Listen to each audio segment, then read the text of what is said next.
Hello everyone, welcome to better you. Heart మన బాడీలో ఒక ఇంపార్టెంట్ ఆర్గన్. ప్రతిరోజు ఎక్సర్సైజ్ చేస్తూ హెల్తీగా ఉన్న యూత్లో కూడా సడన్గా హార్ట్ అటాక్ రావడం ఇప్పుడు ఆందోళన కలిగిస్తున్న విషయం. హార్ట్లోని బ్లడ్ వెజల్ బ్లాక్స్ వల్ల బ్లడ్ ఫ్లో సరిగ్గా అవ్వట్లేదు. ఈ కారణంగా బ్లడ్ని హార్ట్ సరిగ్గా సప్లై చేయలేకపోతుంది. అందుకే హార్ట్ అటాక్స్ వస్తున్నాయి. ఇప్పుడు హార్ట్ అటాక్ రావడానికి గల కారణాలను తెలుసుకుందాం.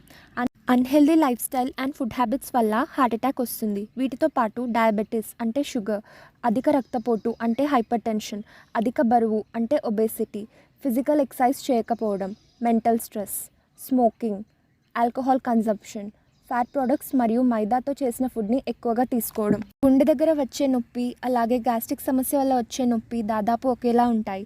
దీంతో చాలామంది గ్యాస్ట్రిక్ సమస్యతో నొప్పి వచ్చినా అది గుండె నొప్పి ఏమో అని కంగారు పడతారు. వీటి గురించి తెలుసుకోవడం అవసరం. గ్యాస్ట్రిక్ ప్రాబ్లం ఫుడ్ తీసుకున్న తర్వాత వస్తుంది. గ్యాస్ట్రిక్ ప్రాబ్లం ఉన్న వారిలో పొట్ట మరియు ఛాతీ అంటే చెస్ట్లో నొప్పి వస్తుంది. అక్కడ మండినట్టు అనిపిస్తుంది. ఆ నొప్పి బ్యాక్ బోన్ వరకు వెళ్తుంది. గొంతులో మంటగా ఉంటుంది. అలాగే బెల్చింగ్స్ అంటే తేన్పులు కూడా వస్తాయి. గ్యాస్ట్రిక్ నొప్పి లక్షణాలు. ఇప్పుడు హార్ట్ అటాక్ లక్షణాలు చూద్దాం. తీవ్రమైన చెస్ట్ పెయిన్, కళ్ళు తిరిగినట్లు అవ్వడం, చిన్న చిన్న పనులకే ఎక్కువగా అలసిపోవడం, నాషియా అంటే వామిటింగ్ వచ్చినట్టు అనిపించడం, శరీరం అంతా చెమటలు పట్టడం, ఊపిరి తీసుకోవడంలో ఇబ్బంది, హార్ట్లో సడన్గా నొప్పి రావడమే కాకుండా ఆ నొప్పి మెడ వరకు పాకుతుంది. చెస్ట్ పెయిన్ ప్రారంభమై లెఫ్ట్ హ్యాండ్, లెఫ్ట్ జా మరియు రైట్ హ్యాండ్ వరకు కూడా వ్యాప్తిస్తుంది. నడిచేటప్పుడు చెస్ట్లో నొప్పి ఇంకా అసౌకర్యం కలుగుతుంది. హార్ట్ సంబంధిత సమస్యలు ఉంటే హార్ట్ సాధారణం కంటే ఎక్కువగా కొట్టుకుంటుంది. హార్ట్ అటాక్ మనకి ఏ సమయంలో అయినా వస్తుంది. మనం ఇంతకుముందు చూసిన కారణాల వల్ల బ్లడ్ సప్లై బ్లాక్ అయి ఆక్సిజన్ సప్లైని తగ్గిస్తుంది. అయితే తెల్లవారుజామున 3 నుండి 10 గంటల సమయంలో హార్ట్ అటాక్స్ ఎక్కువగా వస్తాయి. ఈ సమయంలో కార్టిసోల్ లెవెల్స్ ఎక్కువ ఉంటాయి. ఇది ఒక స్ట్రెస్ హార్మోన్. PA1 ప్రోటీన్ కూడా బ్లడ్లో ఎక్కువగా ఉంటుంది. ఇది బ్లడ్లో ఉండే క్లాట్స్ని బ్రేక్ అవ్వకుండా అలానే ఉంచుతుంది. బ్లడ్ సప్లై సరిగ్గా జరగదు కాబట్టి బాడీలో ఆక్సిజన్ డిమాండ్ పెరుగుతుంది.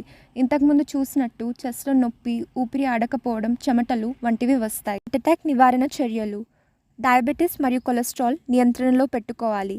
అధిక కొలెస్ట్రాల్ గల వ్యక్తులకు హార్ట్ అటాక్ మరియు స్ట్రోక్ వచ్చే ప్రమాదం 2 to 3 times ఎక్కువగా ఉంటుంది. స్మోకింగ్ మానేయాలి. గుండెపోటుకు ప్రధానమైన కారణం స్మోకింగ్ మానేస్తే బీపీ మరియు గుండె సంబంధిత వ్యాధులు దరిచేరవు. శారీరక శ్రమ మరియు ఎక్సర్సైజ్ తప్పనిసరి. రోజుకు కనీసం 30 minutes లేదా వారంలో కనీసం 150 minutes ఎక్సర్సైజ్ చేయడం వల్ల గుండె ఆరోగ్యం, పనితీరు పెరిగి గుండె ప్రమాదం నుంచి రక్షణ పొందవచ్చు. ఎక్సర్సైజ్ చేయటం మొదట స్టార్ట్ చేసినప్పుడు ఎక్కువగా చేయకూడదు. మధ్య మధ్యలో గ్యాప్స్ తీసుకుంటూ చేయాలి. అలా తీసుకోకపోతే హార్ట్ పైన భారం పెరిగి హార్ట్ అటాక్ వచ్చే అవకాశాలు ఎక్కువ అవుతాయి. రోజు ఆహారంలో different types of fruits, vegetables, sprouts, nuts మరియు డ్రై ఫ్రూట్స్ తీసుకుంటూ ఉండాలి. ఇందులో ఫ్యాట్స్ తక్కువగా, వైటమిన్స్, మినరల్స్, యాంటీ ఆక్సిడెంట్స్ అధికంగా ఉంటాయి. ఫాస్ట్ ఫుడ్స్, కూల్ డ్రింక్స్లో క్యాలరీస్ ఎక్కువ, పోషకాహారం తక్కువ ఉంటాయి కాబట్టి వీటిని తక్కువ తీసుకోవడం మంచిది. జాబ్ రిలేటెడ్ లేదా పర్సనల్ స్ట్రెస్ తీసుకోవద్దు. అధికంగా ఆలోచనలు కూడా చేయొద్దు. రోజులో కనీసం 7 to 8 hours పడుకోవాలి. కోకోనట్ ఆయిల్, గ్రౌండ్నట్ ఆయిల్ తగిన మోతాదులో తీసుకోవాలి.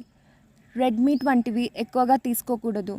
సాధారణంగా 30% పైగా కేసెస్లో హార్ట్ అటాక్ ECG ద్వారానే కన్ఫర్మ్ చేస్తారు. వీటితో పాటు lipid profile test, C-reactive protein test, cardiac troponins test, creatinine kinase test, myoglobin test, ECG, ambulatory ECG, echocardiography, carotid ultrasound, cardiac CT, coronary angiography, cardiac catheterization కూడా చేస్తారు. ప్రతి సంవత్సరం ట్రెడ్మిల్ టెస్ట్ కూడా చేయించుకోవాలి. ఈ రూల్స్ అన్నీ పాటించడం వల్ల హార్ట్ అటాక్ బారిన పడకుండా ఉండడమే కాకుండా హెల్తీ మరియు హ్యాపీ లైఫ్ని కూడా గడపొచ్చు. Thank you for watching our channel. Please do like, share and subscribe our channel better you.